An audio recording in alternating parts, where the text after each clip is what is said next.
دوستو، ٹائٹینک بحری جہاز سے تو آپ بخوب واقف ہوں گے کہ بدقسمتی سے وہ اپنے پہلے سفر میں ناکام رہے اور بہت مسافر جو سفر کر رہے تھے وہ ڈوب گئے۔ جب مشہور برطانوی جہاز ٹائٹینک حادثے کا شکار ہوا تو اس کے آس پاس 3 ایسے بحری جہاز موجود تھے جو ٹائٹینک کے مسافروں کو بچا سکتے تھے۔ سب سے قریب جو جہاز موجود تھا اس کا نام سیمسن تھا اور وہ حادثے کے وقت ٹائٹینک سے صرف 7 میل کی دوری پہ تھا۔ سیمسن بحری جہاز کے عملے نے نہ صرف ٹائٹینک کے عملے کی طرف سے فائر کیے گئے سفید شعلے جو کہ انتہائی خطرے کی صورت میں فضا میں فائر کی جاتی ہے وہ شعلے انہوں نے دیکھے تھے، بلکہ مسافروں کے آہ و بکا کو سنا بھی تھا۔ لیکن کیونکہ سیمسن کے عملے کے لوگ غیر قانونی طور پر انتہائی قیمتی سمندری حیات کا شکار کر رہے تھے اور انہیں چاہتے تھے کہ پکڑے جائیں، لہذا ٹائٹینک کی صورتحال کا اندازہ ہوتے ہی بجائے مدد کرنے کے وہ جہاز کو ٹائٹینک کی مخالف سمت میں بہت دور لے گئے۔ یہ جہاز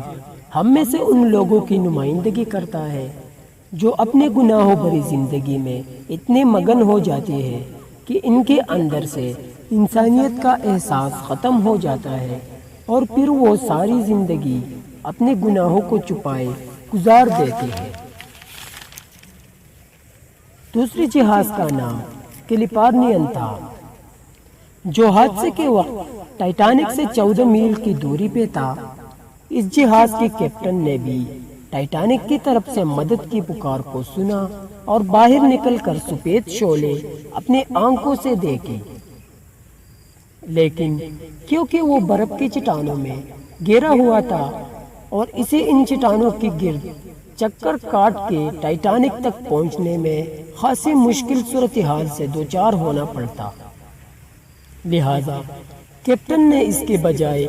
دوبارہ اپنے بستر میں جانا اور صبح روشنی ہونے کا انتظار کرنا مناسب سمجھا۔ صبح جب وہ ٹائٹینک کی لوکیشن پہ پہنچا تو ٹائٹینک کو سمندر کی تہہ میں پہنچنے 4 گھنٹے گزر چکے تھے اور ٹائٹینک کے کیپٹن ایڈورڈ سمتھ سمیت 1570 افراد موت کے گھاٹ اتر چکے تھے۔ یہ جہاز ہم لوگوں میں ان کی نمائندگی کرتا ہے جو کسی کی مدد کرنے کو اپنی آسانی سے مشروط کر دیتے ہیں اور جب تک حالات حق میں نہ ہو کسی کی مدد کرنا اپنے فرض نہیں سمجھتے۔ تیسرے جہاز کا نام کارپیتھیا تھا جو ٹائٹینک سے 68 میل کی دوری پہ تھا۔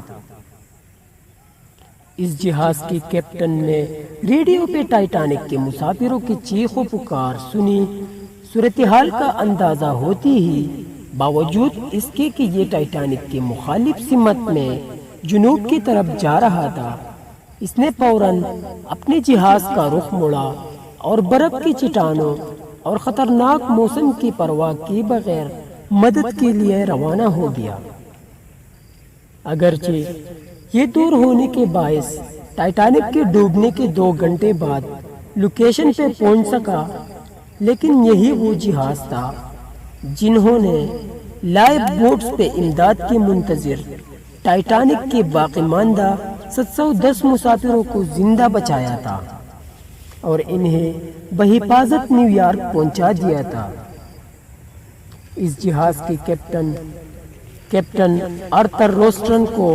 برطانوی نیوی کی تاریخ کے چند بہادر ترین کیپٹنز میں شمار کیا جاتا ہے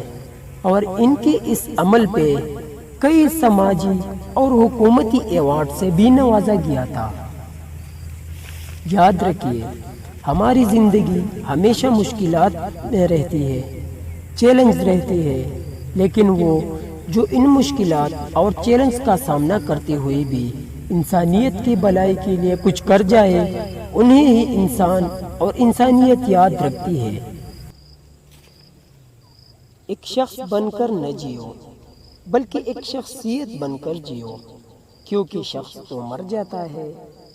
لیکن شخصیت ہمیشہ زندہ رہتی ہے۔